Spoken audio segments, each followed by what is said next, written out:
नमस्कार बच्चों। आज हम चर्चा करते हैं मूल्यांकन प्रतीक और ओरजल ऊर्जा स्तर आरेख के बारे में। इससे पहले हमने टर्म सिंबल और ग्राउंड स्टेट के बारे में अध्ययन किया था। आज हम बात करेंगे मूल्यांकन प्रतीक के बारे में। हम अच्छी तरह से जानते हैं कि जिस तरह से अष्टफलकीय जो क्षेत्र होता है या चतुष्फलकीय जो क्षेत्र है उसमें डी कक्षकों का विपाटन हो जाता है और पांचों जो डी कक्षक है वो दो भागों में विभाजित हो जाते हैं। अष्टफलकीय क्षेत्र में T2G और EG, कम ऊर्जा के 3 T2G कक्षक और उच्च ऊर्जा के 2 EG कक्षकों में बढ़ जाते हैं। उसी तरह से जो टर्म है या पद जो है वो भी अष्टफलकीय क्षेत्र में विभाजित हो जाते हैं और उन टर्म्स उनको हम मूल्यांकन प्रतीक के द्वारा व्यक्त करते हैं।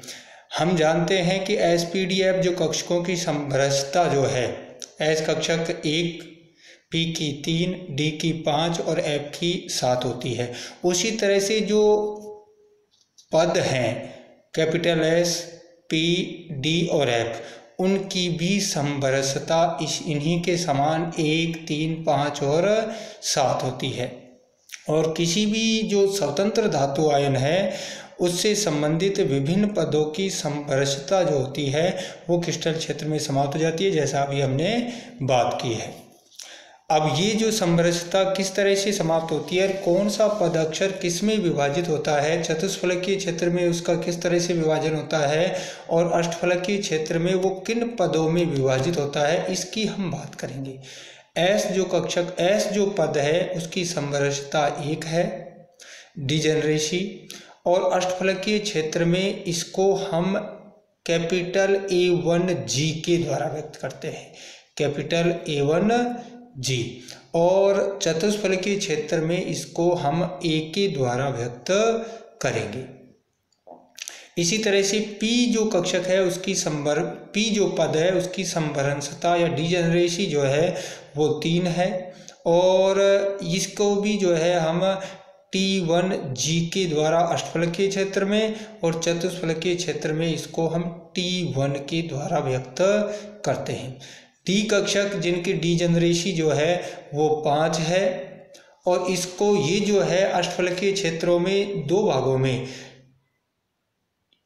EG और T2G में बदल जाता है और चतुष्फलकीय क्षेत्र में E और T2।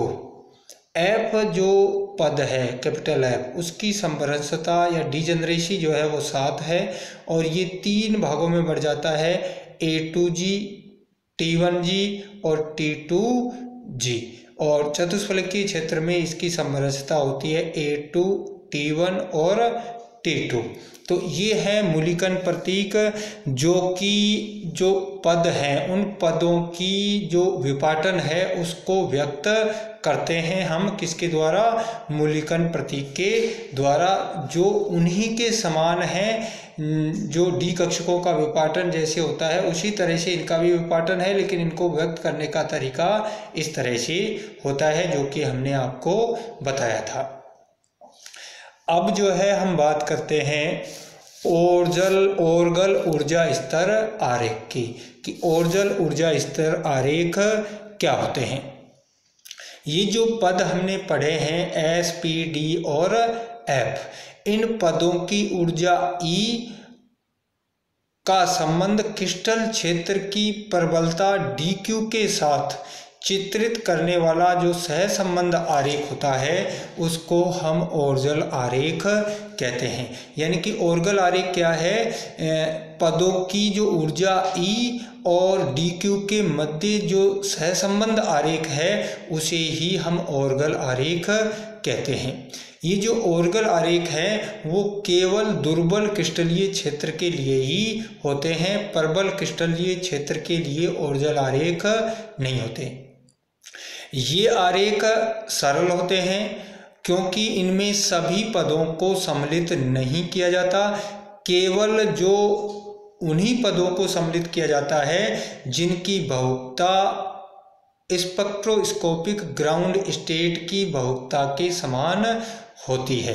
यानी कि ये जो ओर्जल आरेख हैं या ऑर्गल जो आरेख हैं वो सरल हैं। उसका कारण है कि इसमें सभी पदों को हम सम्मिलित नहीं करते, केवल उन्हीं पदों को ऑर्गल आरेख में सम्मिलित करते हैं जिनकी मल्टीप्लिसिटी जो है ग्राउंड स्पेक्ट्रोस्कोपिक जो ग्राउंड स्टेट है उसकी बहुता के समान होती है। इसे हम इस उदाहरण के द्वारा समझ सकते हैं कि D2 विन्यास से संबंधित जो विभिन्न पद है, जो ऐसा हमने पीछे स्पेक्ट्रोस्कोपिक ग्राउंड स्टेट में इससे पहले वाले वीडियोज़ में पढ़ा है, D2 जो है उसके जो विभिन्न पद है वो 3F, 1D, 3P, 1G और 1S है।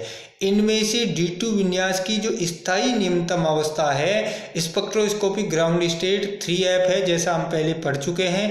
अतः ऑर्गल जो आरेख है वो सिर्फ 3F और 3P पदों को ही के विपाटन को ही दर्शाता है, क्योंकि 3F और 3P की जो बहुता है वो 3 है, जबकि 1G, 1S और 1D को हम ऑर्गल आरेख के द्वारा नहीं दर्शाएंगे, क्योंकि इनकी जो बहुता है मल्टीप्लिसिटी है वो स्पेक्ट्रोस्कोपिक ग्राउंड स्टेट की मल्टीप्लिसिटी से भिन्न है। और इसको हम कैसे दर्शाते हैं, इसको हम इस तरह से देख सकते हैं कि D2 विन्यास की जो स्थायी अवस्था है वो 3F है, हमने पहले ही बता दिया है।